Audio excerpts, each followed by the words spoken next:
Hello guys, ఇది ఒక real incident. మా ఫ్రెండ్ జీవితంలోనే జరిగింది. దీనికి నేను పెట్టుకున్న పేరు ఓ మూసిన తలుపు. మరి స్టోరీలోకి వెళ్దాం. అరవింద్ ఒక సాఫ్ట్వేర్ ఇంజనీర్. ఉద్యోగం వల్ల రీసెంట్గా ఇల్లు షిఫ్ట్ అవ్వాలి అనుకున్నాడు. ఒక ఫ్లాట్ తక్కువ ధరకి రావడంతో కొనుక్కున్నాడు. ఆ సిటీలో తనకి ఏం తెలీదు. ఆ apartment name green light apartments, block C, flat number 707. మొత్తం ఫర్నిచర్ అంతా ఆ ఇంట్లోకి వాళ్ళ ఫ్రెండ్స్ హెల్ప్ తీసుకొని తెప్పించాడు. వాళ్ళ ఫ్రెండ్స్ వాళ్ళ ఇంటికి వెళ్ళిపోయారు. అరవింద్ ఒక్కడే ఫోన్లో ఇన్స్టా స్క్రోల్ చేస్తూ ఉన్నాడు. ఇంతలో ఎవరో బయట నుండి తలుపు తట్టిన శబ్దం వచ్చింది. తను పిల్లే ఉంటుందిలే అని పెద్దగా పట్టించుకోలేదు. ఆ నైట్ హ్యాపీగా ఫుడ్ తినేసి పడుకున్నాడు. మార్నింగ్ లేచి రెడీ అయ్యి ఆఫీస్కి వెళ్ళాడు. నైట్ వచ్చే టైంకి 11 అయింది. బాగా టైర్డ్గా ఉండడం వల్ల అలా బెడ్ మీద పడుకున్నాడు. ఇంతలో గట్టిగా తలుపు తట్టిన శబ్దం వచ్చింది. ఒక్కసారిగా ఉలిక్కిపడి లేచి ఎవరు అని గట్టిగా అరిచాడు. ఎవరు లేకపోవడంతో డోర్ హోల్లో నుంచి భయంగా చూశాడు. ఎదురుగా 708 డోర్ దగ్గర ఒక షాడో నించొని అరవిందనే చూస్తుంది. చీకట్లో ఫేస్ సరిగ్గా కనిపించలేదు. ధైర్యం చేసి తలుపు తెరిచి చూశాడు. ఎవరూ లేరు. తలుపు చిన్నగా తెరుచుకొని ఉంది. అరవింద్ తన ఫ్లాట్లోకి వెళ్ళి డోర్ క్లోజ్ చేసి పడుకున్నాడు. మార్నింగ్ లేచి ఫ్రెష్ అయ్యి ఆఫీస్కి వెళ్తున్నప్పుడు వాచ్మెన్తో, బాబాయ్, ఈ అపార్ట్మెంట్లో అన్ని ఫ్లాట్స్లో పర్సన్స్ ఉన్నారు, బట్ 708లో ఎందుకు లేరు అని అడిగాడు. దానికి వాచ్మెన్ కంగారు పడుతూ, బాబు, అది ఎప్పుడో జరిగిన విషయం, దాని గురించి తలుచుకోవడం అంత మంచిది కాదు, దాని గురించి అడగండి అని చెప్పి ఫాస్ట్గా వెళ్ళిపోయాడు వాచ్మెన్. అరవింద్లో ఇంకా ఎగ్జైట్మెంట్ పెరిగింది. ఖచ్చితంగా ఈరోజు ఆ ఇంట్లో ఏం జరుగుతుందో తెలుసుకోవాలి అని ఫిక్స్ అయ్యాడు. కొత్త ప్రాజెక్ట్ రావడంతో చాలా లేట్ అయింది. అరవింద్ ఇంటికి రావడానికి 12 అయింది. ఫ్రెష్ అయ్యి అలా ఆలోచిస్తూ కూర్చున్నాడు. అసలు ఎవరు తలుపు తట్టారు అని. ఈలోగా ఒక పెద్ద ఏడుపు వినిపించింది ఆ 708 డోర్లో. ఇంకా గట్టిగా తలుపు తట్టిన శబ్దం. ఇంకా అరవింద్ ఫిక్స్ అయిపోయి వెళ్దామని నిర్ణయించుకున్నాడు. నైట్ 1కి అరవింద్ 708 డోర్ తెరిచి అక్కడ ఎవరైనా ఉన్నారా, హలో అని అరిచాడు. ఏ సమాధానం రాలేదు. కానీ సడన్ గా తన వెనకాతల నుంచి 2 చేతులు మెడని చుట్టుముట్టాయి. అరవింద్ భయంతో ముందుకు వెళ్ళాలని ట్రై చేస్తున్నాడు. ఒక్క అడుగు కూడా ముందుకు పడడం లేదు. ఎంత ట్రై చేసినా వెళ్ళలేకపోయాడు. అలా షాక్లో ఉండిపోయాడు. కాసేపటికి షాక్లో నుంచి తేరుకొని చూస్తుండగా అటు ఇటు చూస్తున్నాడు.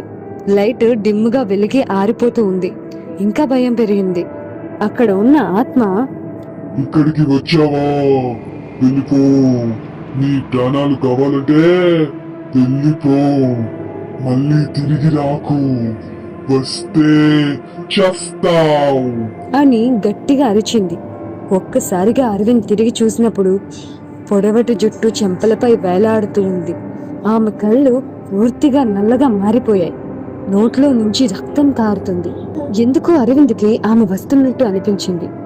అరవింద్ని ఆమె నీకు ఇక్కడ ఉండడం నచ్చిందా అని నవ్వుతూ అడిగింది. అరవింద్ హార్ట్ బీట్ చాలా ఫాస్ట్గా పెరిగిపోతుంది. తలుపును తోసేందుకు ట్రై చేసినా అది కదలలేదు. లోపల చాలా మంచు పర్వతంలాగా చలి పెరిగిపోతుంది. తన బాడీ మొత్తం ఫ్రీజ్ అయినట్టుగా ఫీల్ అయ్యాడు. తన చెవుల పక్కన ఓ ఫిరంగి శబ్దం వినిపించింది. అరవింద్ మళ్ళీ వెనక్కి తిరిగినప్పుడు ఆమె ముఖం అరవింద్కి మరింత దగ్గరగా వచ్చేసింది. అరవింద్ గట్టిగా కేక వేసి తన మొబైల్లో టార్చ్ లైట్ ఆన్ చేశాడు. లైట్ పడిన వెంటనే ఆ ఆత్మ మాయమైపోయింది. కానీ ఆ రూమ్లో ఒక పాత డైరీ ఉండడం చూశాడు అరవింద్. భయం మనసులో. చాలా క్వశ్చన్స్ ఉన్నాయి. అసలు ఈ డైరీ ఎవరిది? ఇంతకీ ఓపెన్ చేయొచ్చా లేదా? ఆ ఆత్మ ఎవరు? ఈ ఇంట్లో ఎవరు ఉండేవారు? అసలు ఏం జరిగింది? ఇలా చాలా క్వశ్చన్స్ అరవింద్ మనసులో ఉండిపోయాయి. ధైర్యం చేసి డైరీని ఓపెన్ చేశాడు. ఒక్కసారిగా గుండె ఆగినంత పనైంది. అందులో రక్తంతో ఇలా రాసి ఉంది, ఇంట్లో నన్ను బంధించారు, నా ఊపిరి ఆగిపోయింది, కానీ నా ఆత్మ ఇంకా ఇక్కడే ఉంది.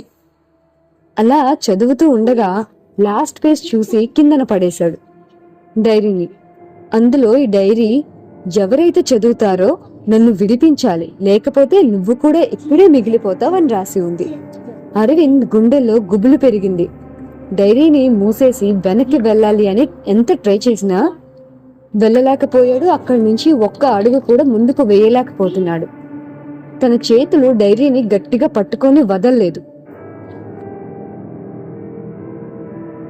ఈ డైరీ చదవడం మొదలుపెట్టిన వాడు దీన్ని పూర్తిగా చేయాలి, లేకపోతే నా శాపం నిన్ను వదలదు అని డైరీలో రాసి ఉంది. అలా చదువుతున్నప్పుడు తన వెనక ఆత్మ కాలి గుర్తులు పడుతున్నాయి. ఆ గది మూలన నించొని గట్టిగా నన్ను విడిపించు, లేకపోతే నువ్వు ఎక్కడ ఇరుక్కుపోతావు అని గట్టిగా చెప్పి నవ్వుతుంది. అరవింద్ డైరీని చదువుతున్నాడు. ఇప్పుడు గైస్, అసలైన స్టోరీ స్టార్ట్ అయింది.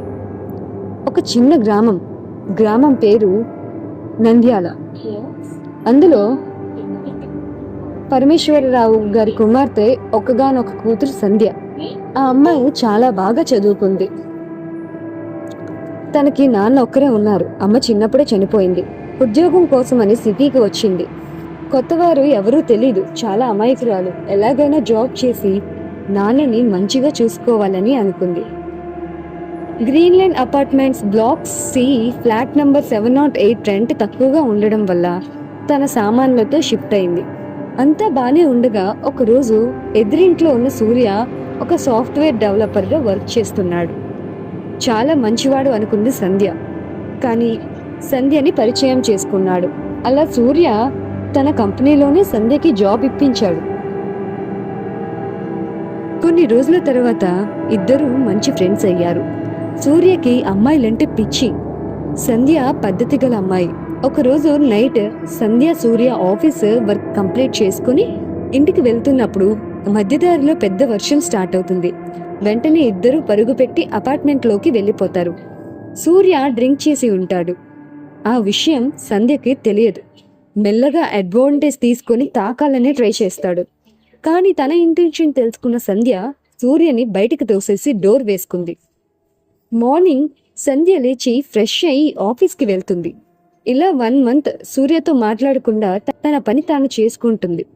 ఒకరోజు సంధ్య బస్ కోసం వెయిట్ చేస్తూ ఉండగా సూర్య వచ్చి సారీ చెప్పి మాట్లాడతాడు, బ్రతిమలాడతాడు. సంధ్య గట్టిగా మందలించి ఇంకోసారి ఇలా జరిగితే లైఫ్లో నీతో మాట్లాడను అని చెప్తుంది. మళ్ళీ ఇద్దరు నార్మల్గా మాట్లాడుకుంటారు. ఎప్పటిలాగానే మాట్లాడుకుంటారు. ఇంతలో తన ఫ్రెండ్ అరుణ్ ఫోన్ చేసి మాట్లాడతాడు. సూర్య అరుణ్తో, మామా, ఇక్కడ ఒక మంచి కత్తి లాంటి అమ్మాయి ఉంది మామా, ఏదైనా చెయ్యాలరా, ఐడియా చెప్పురా అని అడుగుతాడు.